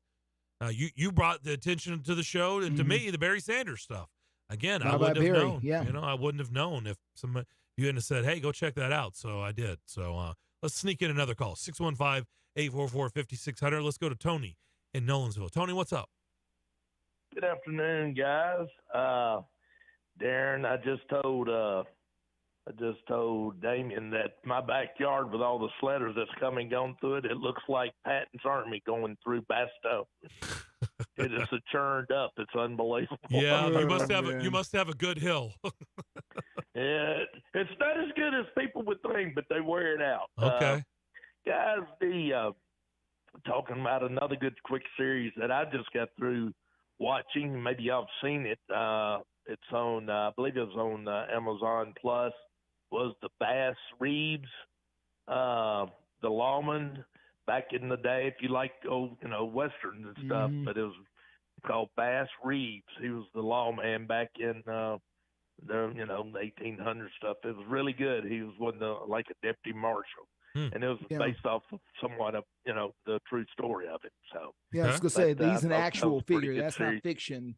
Now, I'm sure they took some liberties there, true. but, Thing about it, it's only like 8 episodes of it, so it's not real lengthy. Won't take up a lot of your time, but it covers quite a bit. So just throwing that out there to you if you want to watch something this weekend.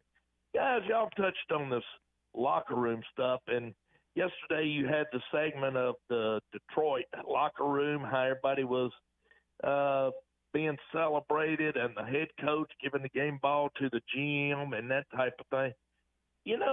There has been a missing component on this team with the head coach and the GM the last 4, 5, or 6 years. We've seen all the pictures at times before where everybody looked like everybody's getting along, but from the Brown trade that went to him going to Philadelphia, from that standpoint, and maybe even before then, I think there was friction.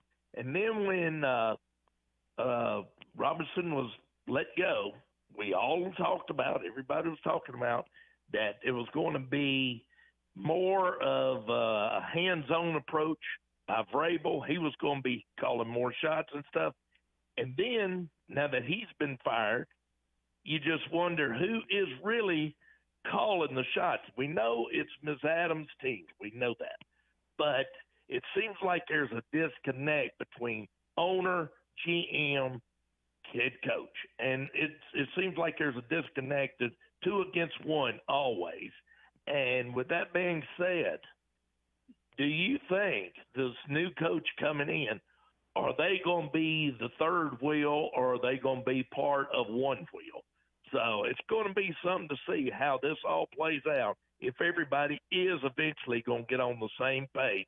Like Derrick Henry said, you can tell there's something amiss in that locker room, and it had never left the doors, but there you could tell there was either dissension or the realization that this team is a bad football team, and we got to be professionals, and we got to do what we've got to do. But this is a bad team, and I really don't want to be here at work today. So I'll let y'all talk about it. Thank you, Tony. Thanks for Appreciate taking it. the call. Thanks for being there. Y'all stay safe. Yep, you too. Thank you as always. We'll come back. We'll touch on some of those things on the other side, Justin. By the way, 615-844-5600. More of the McFarland Show here on this Thursday afternoon on Nashville Sports Radio. With 13 locations nationally, including Smyrna, Star Leasing Company is a semi-trailer one-stop shop and the perfect place to build a career as a semi-trailer mechanic. Seeking candidates with all levels of experience, Star Leasing Company has a semi-trailer technician trainee program with sign-on and quarterly bonuses and other opportunities such as $1,000 for having a yearly physical. Package also includes 401k with company match, health, dental, and vision insurance, competitive pay with weekly paychecks, and paid holidays and time off. Star Leasing Company, not your typical semi-trailer leasing company. Visit starleasing.com to learn more. Prescriptions require an online consultation with a healthcare provider who will determine if appropriate. Restrictions apply. See website for details and important safety information. Subscription required. Price varies based on product and subscription plan. Hey guys, did you know there's a generic form of Viagra that works just the same, but is 95% cheaper? And you can get it online? Just go to hims.com/joy. Through Hims, you'll get a free medical consultation, discreet shipping if prescribed, a 100% online process, and trusted generic alternatives to the name brands at up to 95% off. That's right, get generic for Viagra, the same active ingredient as brand name Viagra, but for 95% less. It's the same medication, still prescribed by a licensed medical provider, but with zero copay, no expensive appointments, and no awkward face-to-face conversations. To start your free online visit, you need to go to this exclusive address, hims.com/joy. That's hims.com/joy for your free online visit. hims.com/joy. Have you ever met a single person in your life that enjoys paying taxes? No, no one does. If you can't sleep at night because you have a huge problem with the IRS, I've got some free advice for you. This service is strictly limited to individuals that owe the IRS $10,000 or more in back taxes. And if you qualify, we can guarantee that you won't be writing a big fat check to the IRS, or our services cost you nothing. The first 100 people that call today will get a free tax consultation worth $500. Stop worrying about your IRS problem. We can help you, we promise. Call the tax doctor right now. I mean right now, to learn more. 800-649-0142. 800-649-0142. 800-649-0142. That's 800-649-0142. In a single moment, everything can change. When a player's sudden cardiac event brought a national football game to a halt, it shone a spotlight on the importance of CPR readiness. Now, with youth sports in full swing, the American Heart Association is rallying parents and coaches to be ready in an emergency. To be ready, learn hands-only CPR. It's a skill anyone can learn in minutes. Visit heart.org/hands-only-CPR and become a lifesaver today. The TSU men's basketball squad came through a challenging non-conference schedule with a winning record and now turned their attention to Ohio Valley Conference play. The Tigers kicked off a run of 18 league games over a 9-week period through February, leading the OVC Championships March 6th to the 9th at the Ford Center in Evansville. And part of that, 9 league home games at the Gentry Center. Hello, this is Greg Pogue inviting you to join longtime TSU broadcaster Albert Dawson and me on all the games this season right here on Nashville Sports Radio. Honest opinions, genuine conversations. The McFarland Show.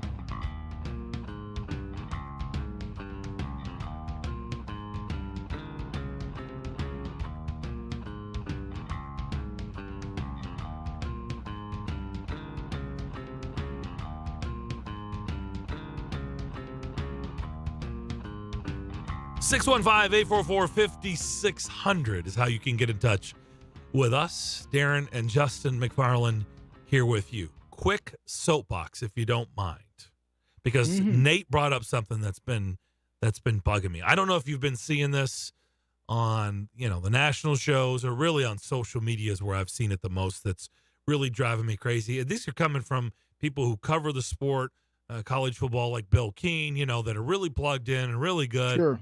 But I just feel like I just immediately, every time I'm reading a lot of these tweets, I'm like, whoa, let's pump the brakes. Let's slow down with this. This is a little bit of an overcorrection, a little bit of an overreaction. Like, let's stop with this.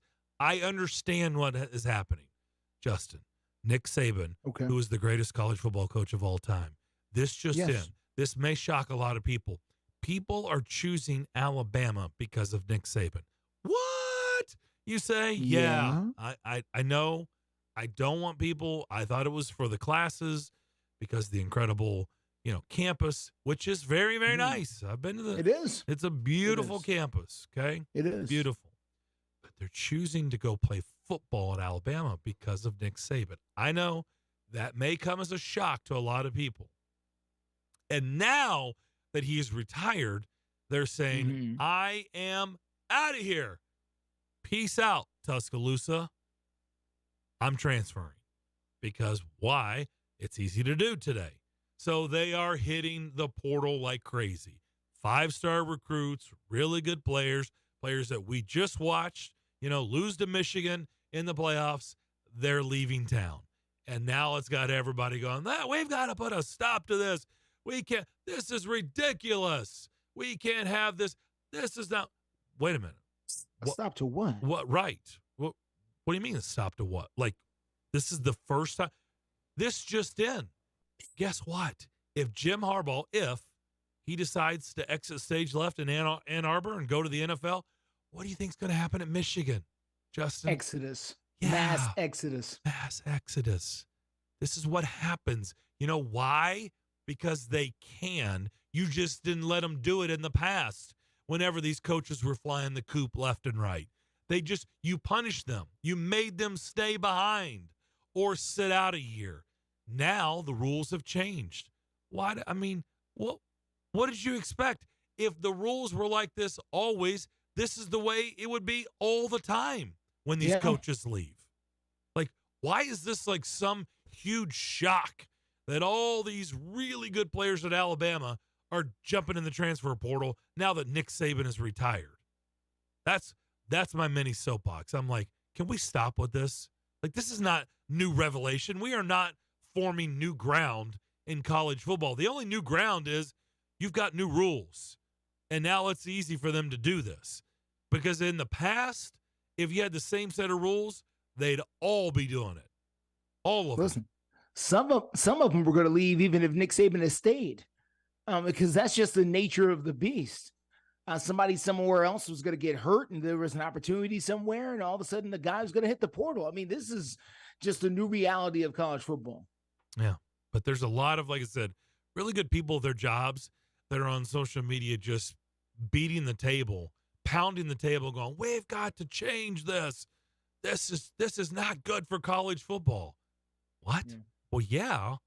I mean, we've known that, but once you open up that door and they're all running through, what did you think was going to happen? Is anybody saying anything? What are they saying in New Mexico State? Have you seen New Mexico State? Like, half their coaches and half of their players are transferring to Vanderbilt. Yeah. Are they screaming about that out at New Mexico State? I don't know. Well, if they are, we don't hear them. Right. Exactly.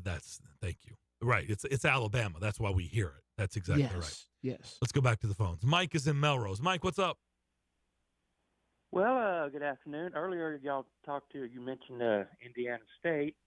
This time yesterday, I was actually in Terre Haute, Indiana. Drove right by their campus. I've never been there. I hadn't either. We were just up there checking out some bowling centers.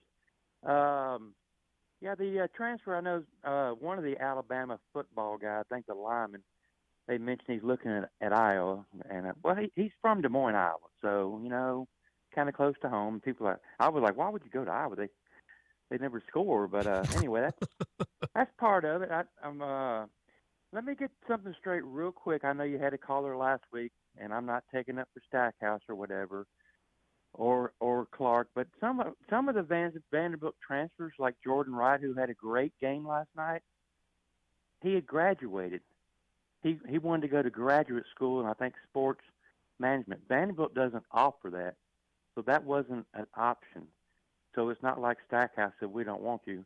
I mean, he had a great game. For us, he was up and down, good, bad. And the same thing with Ray Davis from Kentucky. He had graduated. We didn't offer the graduate program that he wanted to go to. That's why he left to go to Kentucky. It's not like we ran him off. So anyway, that's what I've heard. Anyway. I didn't know Ray Davis had graduated. That's news to me. And I'm not disputing it.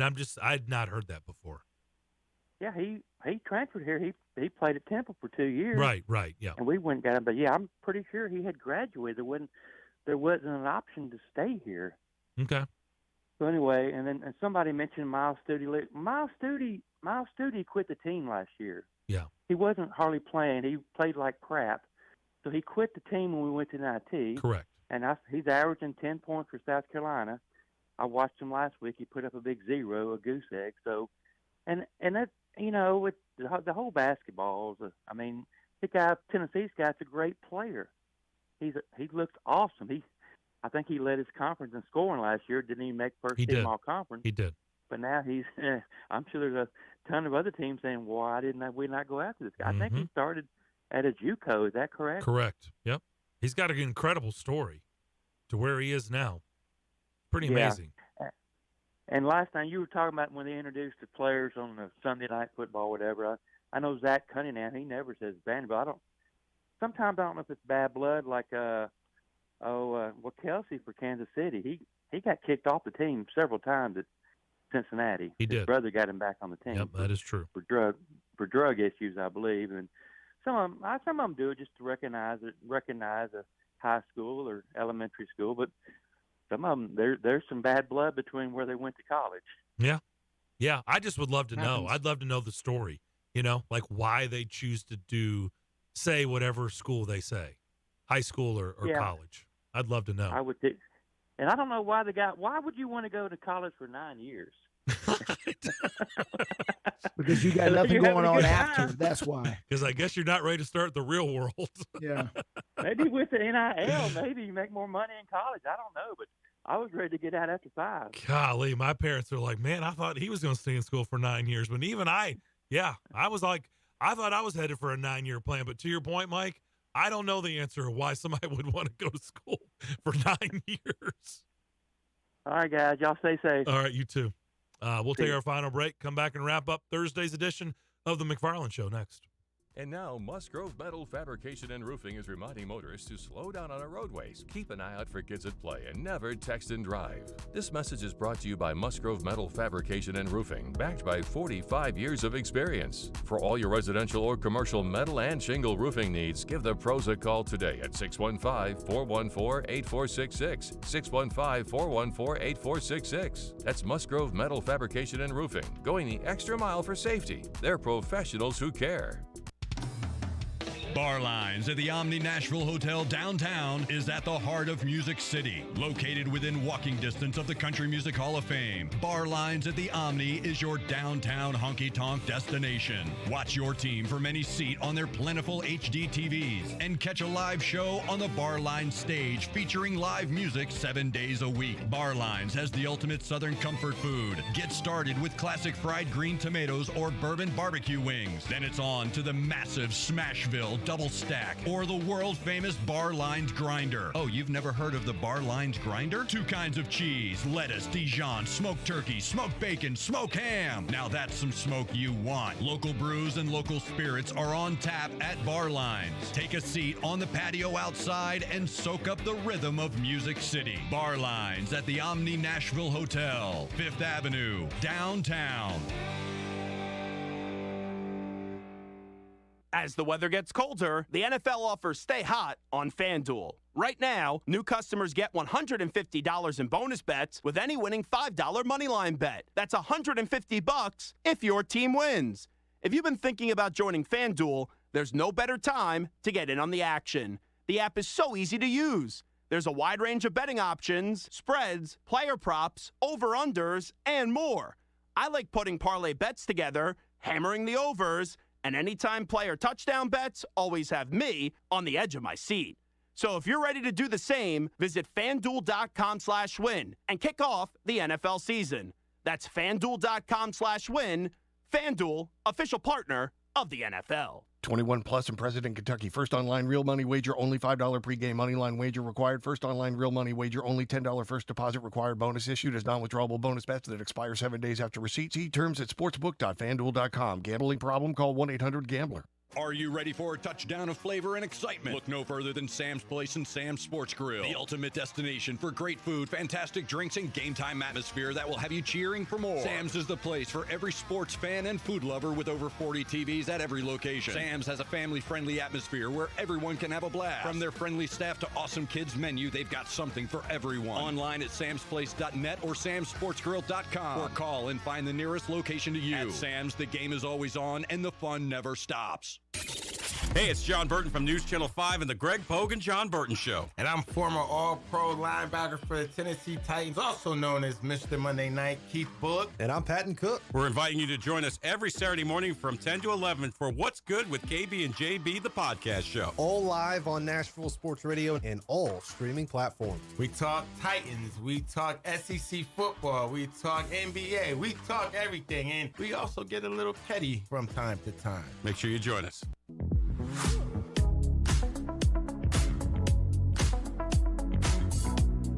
Text the Strike and Spare studio now at 615-844-5600. You're listening to The McFarland Show with Darren McFarland and Fox 17's Justin McFarland. We did it! Another show. In all seriousness, be safe out there. Don't know what it's going to be like after the overnight temps and all this stuff freezes up. Yikes.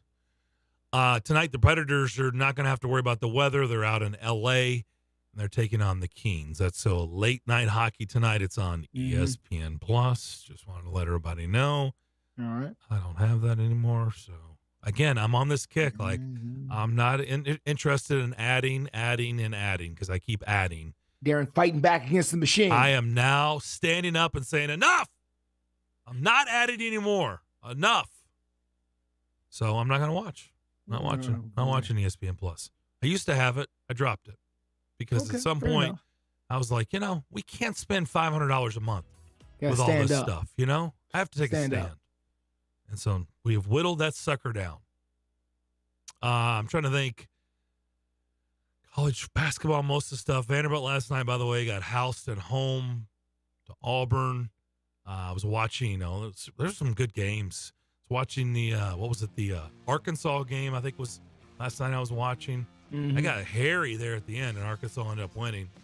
But I think, in fact, Vanderbilt moved their women's game up today. It was at 2 o'clock. I think Lady Vols moved their game to like 4. So everybody's kind of adjusting to the weather patterns. So be safe out there, Justin. You'll have full report for 5 hours tomorrow morning, starting at 4 a.m.? 4 a.m., sir. Join us. We're there for you. Fox 17. There you go. That's going to do it for us. Bill Keene tomorrow starting at 6 a.m. Greg and John, 9 to 11. And us, 2 o'clock. All that with fingers crossed.